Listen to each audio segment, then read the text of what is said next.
Here we got a 1943 Ford Jeep, like military type spec. I don't know what you call these, M38s or something. I think this one is all one piece with the hood. I know when they had the two-piece hoods, you had to watch that you kept those sealed up because water would drip down on the distributor and you have a problem starting them up because the distributor get wet. And as long as you kept them sealed up, no problem, right? Some roofing tar in there or some crap, right? Got the shovel and the axe on the side. It's like an 0311 grunt car here. You got your radio hookup, your old style E-tool, 5-gallon jerry can, directional tires, rated for 20 miles per gallon with Mo gas. Basically a 3.5 wheel drive because you had open-end differentials. But you know what? Open-end differentials are good to have in these because they keep you from sliding sideways. If you got a locker up front, you call that a ditch finder. You know what I mean? That's what a locker up front is. A scary thing unless you're crawling rocks or something. A locker up front in snow is called a ditch finder. And you got your pintle hook type trailer hitch. Another E-tool back here.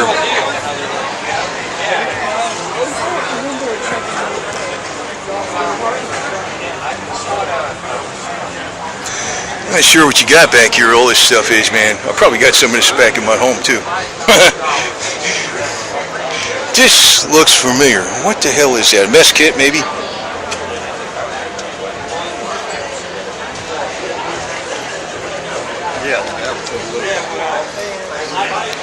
Yeah, that was the guy that knew how to shift these cars, these Jeeps, without crashing the gears. And that finesse. You gotta kind of wheel them in gear. This thing's in great shape though, man. But you know, when I bought my little Suzuki Samurai, which isn't, you know, somebody go, oh, that's not a Jeep. Yeah, I know it ain't Jeep, but it's like, basically it's the same size as this thing. That's why it works. These things being small like this, they work. The only thing wrong with these things, and I'm not being critical of this one because he has it proper, true, the way it should be. Those type of tires are not good in a lot of type of terrains, believe it or not.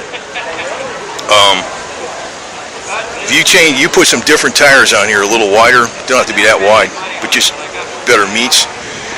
This thing, and a stabilizer bar. That's the one thing why these are scary to drive, is the lack of the stabilizer bar. If you're going 20 miles an hour and you can make a hard right and jam your brakes on, you'll flip this sucker. It's very, very off-road worthy because it doesn't have a stabilizer bar in it. But you gotta watch. You gotta watch.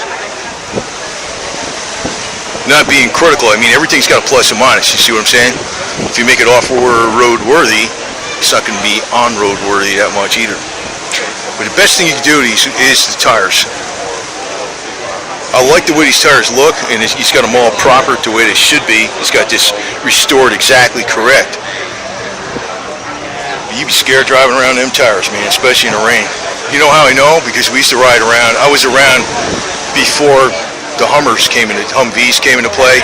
We were driving the M151s, which were somewhat like this. You know, man, it had tires like that, and they were scary.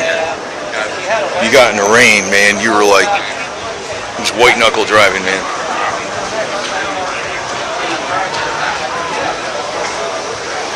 Max speed 40 miles an hour. Actually, I think they said 45 on a. But we had them up to 60, and I tell you what, 60 miles an hour, and this thing feels like you're doing some way the hell over 100. It is. I thought we were gonna die. I wasn't driving though. Crazy Gunny was driving. I thought it was gonna kill us, man. There's no roll bar in this thing. As a matter of fact, to tell you the truth, I know a major. He wasn't driving.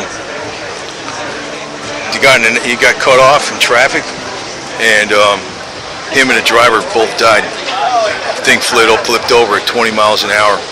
Just as I told you, the driver had made had to slam the brakes on and make it an abrupt turn to avoid getting smashed into the car, and the thing flipped over and killed both 20 miles an hour.